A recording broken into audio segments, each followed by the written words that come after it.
Zakir. Kepada Pak Kahar, dipersilahkan. Ya, bismillahirrahmanirrahim. Assalamualaikum warahmatullahi wabarakatuh. Waalaikumsalam warahmatullahi wabarakatuh. Ya, senang sekali bisa hadir di tengah teman-teman semua ya, yang terhormat Ibu Sri Suparni Bahlil. Terima kasih sudah menyempatkan hadir di tengah family time beliau mungkin nih sama Bapak Menteri, kemudian jajaran pengurus Koperasi Hanida tadi ya, kemudian Dr. Yuyun juga, dan semua teman-teman UMKM Bontang yang sudah hadir pada hari ini ya. Insya Allah kita akan banyak belajar hal yang bermanfaat ya pada hari ini, dan mudah-mudahan bisa dipraktekkan buat teman-teman UMKM di masa PPKM seperti saat ini gitu ya. Nah, mungkin bagi teman-teman yang lain masih ada yang tidur, masih ada yang mungkin di rumah main, tapi teman-teman memutuskan untuk hadir dan belajar, menurut saya itu adalah satu prestasi atau adalah salah satu keputusan yang baik untuk beradaptasi gitu ya. Nah, hari ini saya akan banyak bercerita tentang bagaimana sih saya melakukan digital marketing gitu ya di usaha-usaha yang saya jalankan. Alhamdulillah diberikan amanah untuk mengelola beberapa usaha ya. Saya sendiri tadi udah diperkenalkan, saya Karmu Zakir, lahir dan besar di Bontang ya, selama 18 tahun sampai SMA sekolah di Bontang. Saya lulus dari SMK Negeri 1 Bontang, kemudian lanjut kuliah di fisioterapi Fakultas Kedokteran Universitas Airlangga. Kemudian sejak 2014 saya mulai usaha saya, dan sebenarnya memang saya memulai usaha di bidang training public speaking. Pada saat itu masih offline, kemudian 2015 mulai masuk ke dunia online ya. Jadi dunia online sendiri bukan satu hal yang baru bagi saya, tapi udah mulai 2015. Mungkin ketika teman-teman hari ini bicara tentang PPKM, tentang WFH, alhamdulillah saya sejak 2014 akhir sudah WFH gitu ya. Jadi memang kebanyakannya dari rumah gitu ya, karena memang saya senang dengan dunia digital, senang dengan dunia IT, dan nggak banyak yang percaya kalau saya bilang saya introvert gitu ya. Jadi itu yang mau saya sampaikan, bahwa segala sesuatunya bisa kita lawan dengan cara adaptasi gitu ya. Ya, saya sendiri ketika saya sebenarnya tidak terlalu suka berada di luar, saya lebih suka ada di rumah ya. Saya melakukan usaha dari rumah, dan hal ini hari ini itu masuk akal banget gitu ya. Seperti tadi yang sudah disampaikan oleh Ibu Sri, sebenarnya sebelum COVID pun kita sudah ada di zaman era disrupsi gitu kan, era VUCA. Jadi sebenarnya pandemi ini bukanlah sebuah tantangan, tapi adalah sebuah peluang percepatan kita untuk adaptasi ke dunia digital. Ya, ini dulu yang mau saya sampaikan poinnya. Jadi jangan menjadikan PPKM, PSBB atau apalah istilahnya, PPKM diperketat, dipersempit, diperapapun itu ya, kita coba cari solusinya. Nah, dan hari ini pun acara ini terjadi karena waktu itu saya melihat kegelisahan dari teman-teman UMKM, teman-teman di Bontang. Akhirnya saya coba nyeletuk tuh di zaman media sosial, kan kita nyeletuk nggak harus ketemu orang ya. Saya coba tag Bapak Wali Kota dan Dr. Yuyun pada saat itu, saya tag Instagramnya. Yuk dong sekali-sekali kita silaturahim sesama UMKM untuk menghadapi PPKM gimana, dan alhamdulillahnya Dr. Yuyun merespon, langsung nelpon saya, dan persiapan acara ini hanya 1 pekan gitu kita langsung mulai. Alhamdulillah juga dari pihak Ibu Sri Suparni dan pihak Lumbung Indonesia juga support 100% untuk adanya acara hari ini gitu ya. Nah, oke, kita akan masuk ke materi ya.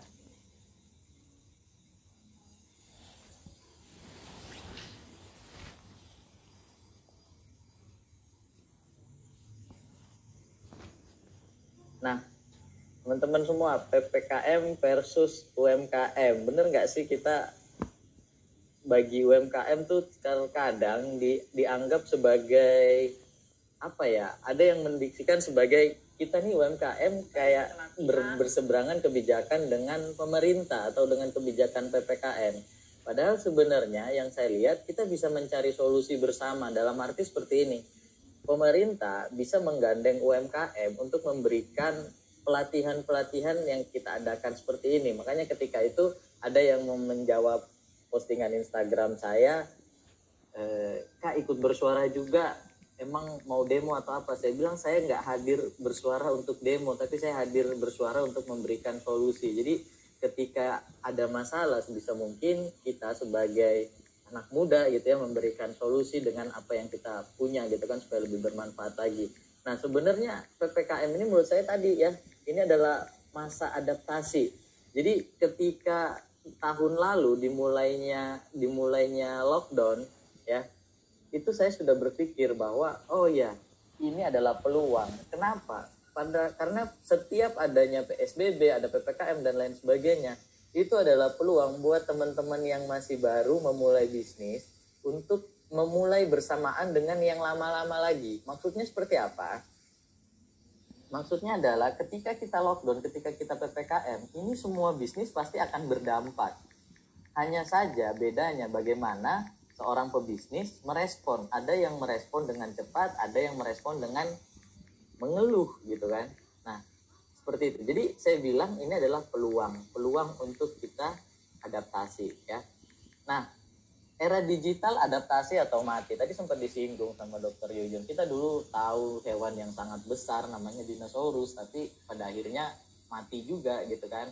Nah, mungkin yang di era kolonial gitu ya, di era kolonial tadi yang Bu Sri sempat singgung, ada brand besar Nokia, kurang besar apa Nokia, hampir menguasai market share telepon di seluruh dunia gitu ya. Setelah itu kita ada fase BBM ya, mungkin yang masih main BBM, bagaimana hegemoni BBM pada saat itu menggerus Nokia gitu kan. Kemudian kita pindah lagi ke era Android ya, ketika BBM dipaksa untuk masuk ke Android gitu ya. Untuk di Indonesia kita juga belajar dari Bluebird ya, taksi yang begitu besarnya menguasai pasar taksi hampir di seluruh Indonesia.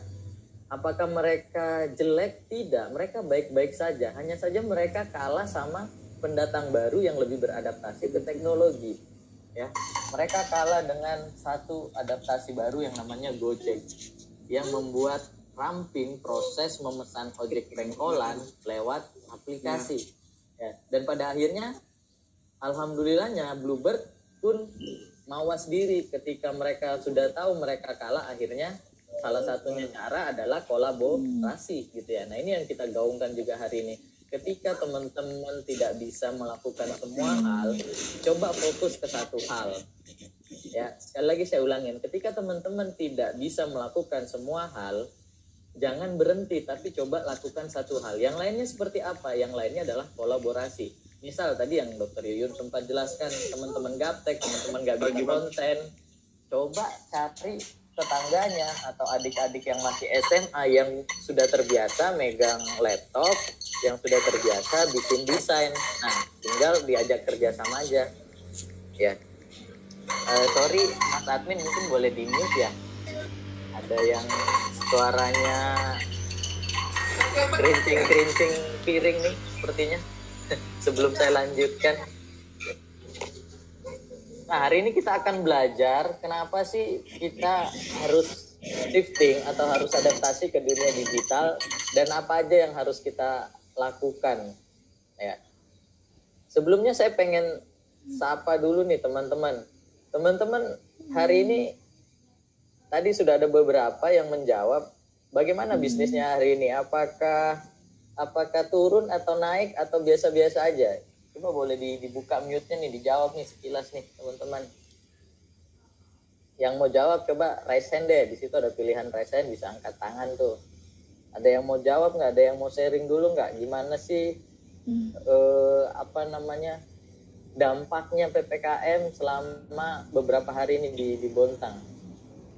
Boleh 1-2 orang kita sharing dulu nih. Ada yang mau sharing mungkin?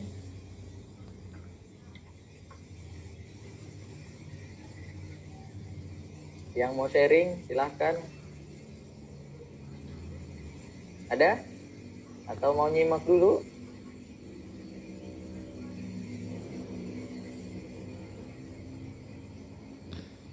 Oke, kita lanjut dulu kalau gitu ya.